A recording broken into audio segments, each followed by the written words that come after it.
नमस्कार, मैं विनीता त्रिपाठी। इन दिनों बिहार विधानसभा चुनाव से पहले मैं बिहार और बिहार से जुड़ी खबरों को आपके सामने रख रही हूँ। लेकिन आज हम यहाँ अपनी बात करेंगे। मैंने हम इसलिए बोला क्योंकि नोएडा दिल्ली आने के बाद ज्यादातर बिहार के लोग हमसे मैं बन जाते हैं। हमसे मैं बन जाना पलायन का ही तो एक दर्द है। आज मुझे आप एक पत्रकार के रूप में देख रहे हैं, लेकिन आपको विश्वास नहीं होगा कि जिस दौरान बिहार में मैं पली बढ़ी थी, जिस सरकार के दौरान मैंने स्कूल और कुछ दिनों तक अपनी कॉलेज की पढ़ाई पूरी की, उस दौर से निकलकर एक मिडिल क्लास परिवार की लड़की के लिए पत्रकार बनना आसान नहीं था। एक नहीं, कई जगह परेशानियां आई। खैर, इस पर आगे चर्चा करूंगी। आगे बढ़ते हैं।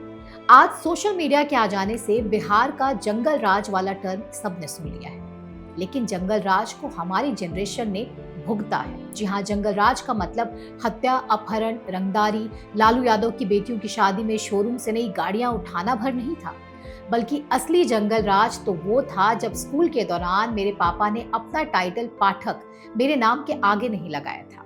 मेरे नाम के आगे उन्होंने कुमारी लगा दिया। ऐसा इसलिए क्योंकि पाठक टाइटल होने के कारण उनकी बेटी को आगे नौकरी मिलने में कोई दिक्कत ना हो, कॉलेज में एडमिशन मिलने में कोई बाधा ना आए, क्योंकि बिहार में उस समय लालू यादव की सरकार में यादवों की चलती थी।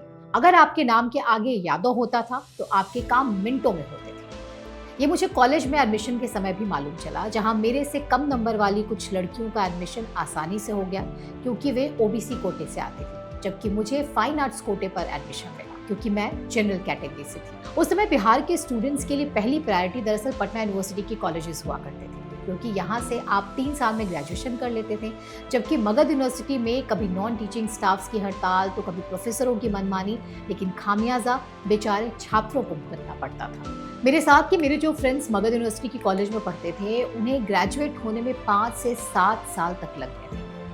ये हमारी जनरेशन ने भुगता है लालू राज में। अच्छा, हम आज के बच्चों की तरह रात के 9 बजे तक बाहर खेल नहीं पाते थे।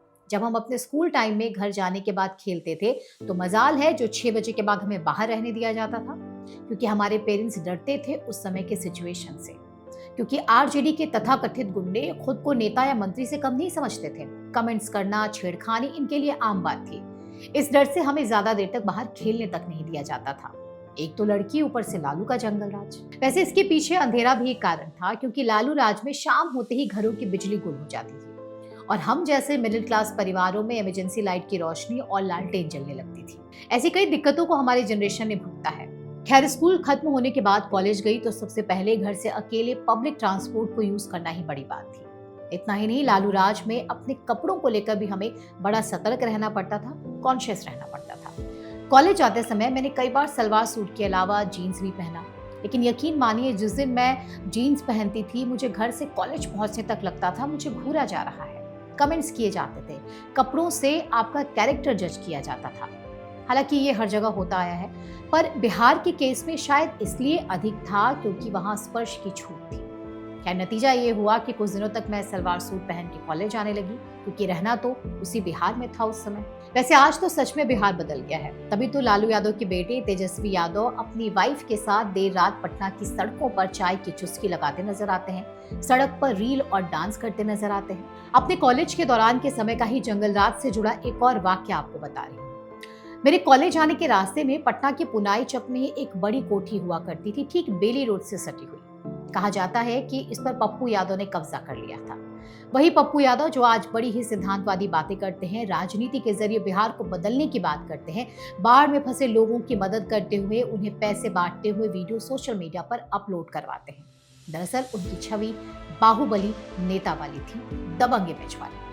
उन्हीं के कब्जा किए हुए उस आलीशान कोठी के बाहर 5 से 10 लोग हमेशा बंदूक लिए बाहर बैठे रहते हैं। एक दिन पापा ने कहा कि उस रास्ते से मत जाया करो। बस अगले दिन ही मेरा रास्ता बदल गया। छोटे रास्ते से जाने के बदले लंबा रास्ता लेना पड़ा ताकि हम किसी की नजर में ना आ पाए। मेरे कॉलेज के दौरान ही बिहार में 2005 का विधानसभा चुनाव हुआ, जिसे जंगल राज के खात्मे का वर्ष भी कहा जाता है, क्योंकि 2005 के चुनाव ने ही लालू के जंगल राज को उखाड़कर बिहार में सुशासन का राज स्थापित किया। यकीन मानिए उस समय बिहार की जनता ने जो बदलाव देखा था वो अद्भुत था। सरकार बदलते ही एक अलग तरह की शांति दिखी, सिस्टम सही तरीके से काम करने लगा, राजधानी पटना की सड़कों पर पुलिस तैनात रहने लगी, पटना के पॉश इलाकों से लेकर मोरेलो कैंपस तक में रात 10 बजे तक रौनक दिखने लगी। हम खुद रात को 9 बजे तक बाहर पेरेंट्स के साथ रहते थे। दुकानें खुली रहने लगी जो 2005 से पहले 7 बजे तक बंद हो जाती थी। लालू के गुंडे दुकान से कुछ भी न उठा ले, इसलिए शाम 7 बजे के बाद शटर डाउन कर दी जाती थी। लेकिन 2005 के बाद से बिहार में काफी कुछ बदला। हम तो फिर भी खुश नसीब थे कि हमारा जन्म राजधानी पटना में हुआ था, लेकिन बिहार के सुदूर जिलों की हालत लालू राज में इतनी भयावह थी कि आप अंदाजा भी नहीं लगा सकते। जब शाम 7 बजते ही घरों के दरवाजे बंद हो जाते थे, माएं बेटियों को हाथ पकड़कर अंदर खींच लेती थी। ये थी बिहार के जंगल राज की सच्चाई। मैंने अपने कॉलेज खत्म होने के बाद फुल टाइम जर्नलिज्म की शुरुआत की। फ्रेशर होते ही अच्छा मौका मिला। नोएडा के एक चैनल का पटना में ब्यूरो ऑफिस में था, तो मुझे वहां इवनिंग शिफ्ट मिली, जिसमें पटना में रिपोर्टिंग के साथ न्यूज बुलेटिन भी करना होता था। एक बार 2008 में दुर्गा पूजा के दौरान डांडिया नाइट कवर करने का असाइनमेंट नोएडा से मुझे असाइन किया गया। जब फील्ड में निकली तो टीवी के कई सीनियर जर्नलिस्ट थे। उन्होंने कहा कि अच्छा लग रहा है, रात में लड़कियां काम पर निकल रही हैं। सच पूछिए तो बड़ा गर्व महसूस हुआ था उस समय। मैं रात को 2 बजे उस दिन घर पहुंची थी। दरअसल ये सब बताने के पीछे मेरा उद्देश्य यही है कि मात्र जंगल राज खत्म होने के कारण कितना बदल गया था बिहार। सोचिए, जहां ग्रेजुएशन की पढ़ाई करने के बाद सिर्फ गुंडा राज के कारण बेटियों को आगे पढ़ाने और जॉब के लिए बाहर नहीं निकलने दिया जाता था कि कहीं बेटी के साथ कोई घटना न घट जाए, इसलिए उनकी शादी कर दी जाती थी कि बेटी अपने घर चली जाए। यही चलता था उस समय बिहार में। लेकिन हमें मौका मिला कि हम कुछ आगे कर सकें। 2010 के बिहार विधानसभा में मुझे खुद चुनाव कवर करने का मौका मिला। स्टूडियो में नेताओं के साथ बैठकर पैनल डिस्कशन का मौका मिला, जिसमें पता चला कि 2005 के पहले वाला बिहार कोई नहीं चाहता था। सब अपने बच्चों को पढ़ाना चाहते थे, सबको विकास चाहिए। वैसे जो लोग मीडिया में हैं, उन्हें मालूम है कि चुनाव के समय न्यूज रूम का माहौल क्या होता है। 24/7 काम करना होता है। ऑफिस आने का पता होता था, लेकिन घर जाने का कोई समय नहीं। कितनी बार मैं खुद सुबह 3 बजे घर पहुंचती थी ऑफिस से, बिना किसी डर के। दरअसल ये जंगल राज के खत्म होने के कारण ही संभव हो सका था कि कंपनियां नए नए मौके देने लगी। उस समय राजधानी पटना से कितने ही सैटेलाइट न्यूज चैनल हुआ करते थे। सहारा समय, महुआ और मॉर्निंग न्यूज, गूगल पर आप जाकर चेक कर सकते हैं। लॉ एंड ऑर्डर सही होने के कारण ही मेरे कितने ही फ्रेंड्स उस समय नोएडा छोड़कर अपने घर बिहार के राजधानी पटना में नौकरी करने पहुंचे थे। कितनी लड़कियों ने हैदराबाद और नोएडा से रिजाइन कर पटना में ज्वाइन किया था। मुझे याद है, पटना के एक सैटेलाइट चैनल में काम करने के दौरान कई बार मेरी इवनिंग शिफ्ट 3 से 12 की होती थी। घर आते आते रात का 1 बजता था, लेकिन मेरी माँ का कभी भी फोन नहीं आता था कि कहाँ हो, क्योंकि उस वक्त हालात इस मामले में पटना के अच्छे हो गए थे। पटना में नोएडा, मुंबई की तरह जो मीडिया हाउसेस थे, वहाँ नाइट शिफ्ट की शुरुआत हो गई, और ये सब मुमकिन हो पाया था राज्य की बेहतर लॉ एंड ऑर्डर के कारण। इसी के कारण हम जैसे मिडिल क्लास परिवार की बेटियों को भी अपने सपने पूरा करने का मौका मिला। लेकिन मैंने 2005 के पहले वो समय भी देखा है जब पूरा परिवार एक साथ कहीं जा नहीं सकता था, क्योंकि घर में किसी एक को रहना पड़ता था। कहीं ताला तोड़कर कोई घर के अंदर न घुस जाए, घर में चोरी न हो जाए। ऐसी छोटी छोटी कितनी ही घटनाएं हैं जो मेरे जैसे हर उस बिहारी को याद होंगी जिसने लालू राज को देखा है। खैर, जब आज मैं खुद अपनी ही आंखों देखी और आप बीती सुना रही हूँ, तो एक और वाक्य सुनिए। उस दौर में बिहार में मानो यादवों का ही वर्चस्व था। दरअसल पटना से सटे दानापुर इलाके में हमारी 2 कट्ठा जमीन हुआ करती थी। बिहार में जमीन को कट्ठा में नापा जाता है। पहले दानापुर को बिहार का आउटर माना जाता था, जो पूरा यादवों का बेल्ट था, जहाँ एक ब्राह्मण परिवार का जमीन होना खतरे से कम नहीं था। आपको विश्वास नहीं होगा, हर दिन मेरे पापा के ऑफिस में लोग जमीन बेचने का दबाव बनाने पहुंच जाते थे। ऐसा भी नहीं था कि जमीन की सही कीमत दे रहे थे वो। उन्हें ये कहा जाता था कि आप वहां नहीं रह पाएंगे, घर बनाना मुश्किल होगा, क्योंकि यादव आपको वहां बसने ही नहीं देंगे।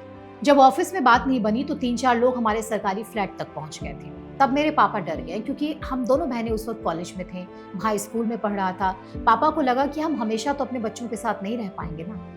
बेटियां अकेले पब्लिक ट्रांसपोर्ट से कॉलेज जाती हैं, बेटा साइकिल से स्कूल जाता है। अगर कल को कोई अनहोनी हो गई तो क्या होगा? क्योंकि जो लोग जमीन बेचने का दबाव बना रहे थे वो बिहार की भाषा में कहे तो रंगदार टाइप के लोग थे। आखिरकार पापा को वो जमीन बेचनी पड़ी। उस जमीन को पापा ने हम लोगों की शादी और पढ़ाई के लिए बचा कर रखा था। समय निकलता चला गया। बिहार में नीतीश राज के दौरान काफी कुछ बदल चुका था। बिहार की इमेज भी धीरे धीरे बदल रही थी। इसमें कोई दो राय नहीं कि पटना में नीतीश राज में कानून का राज चलने लगा।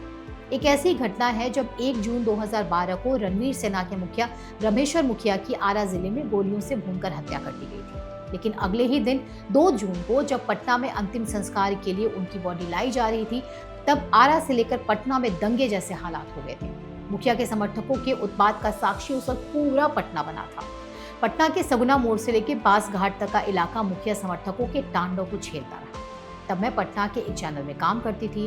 उस वक्त मैं बुलेटिन कर रही थी तो सारी जानकारी भी पहुंच रही थी। मेरी मॉर्निंग शिफ्ट थी, लेकिन उस दिन पटना की सड़कों पर जो डराने वाली तस्वीर सामने आई थी वो किसी बड़े साजिश का हिस्सा थी। लेकिन सरकार और प्रशासन की मुस्तैदी के कारण हालात पर काबू पा लिया गया।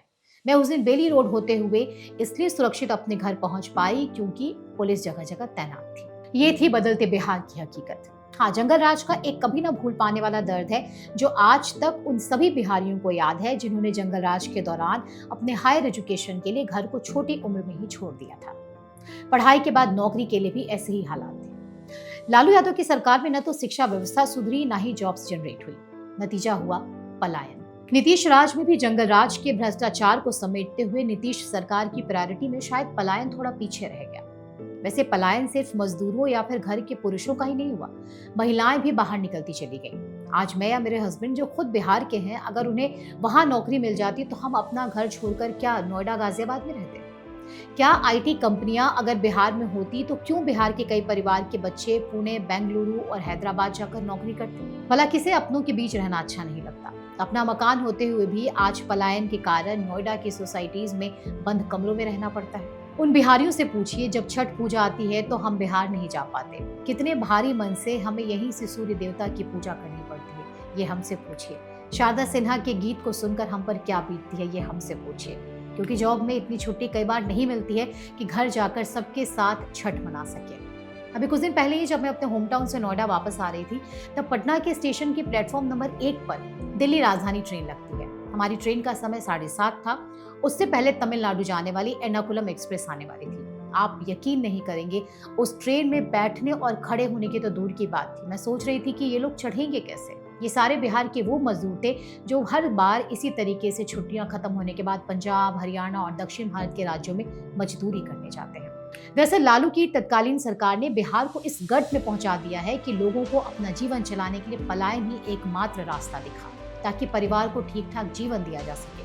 लेकिन उसके बाद की सरकारों ने भी अब तक कोई ऐसा उपाय नहीं निकाला है जिससे कि पलायन रुक सके। कभी कभी तो लगता है कि जिसने एक बार घर छोड़ दिया उसे घर कभी दोबारा बुलाता ही नहीं।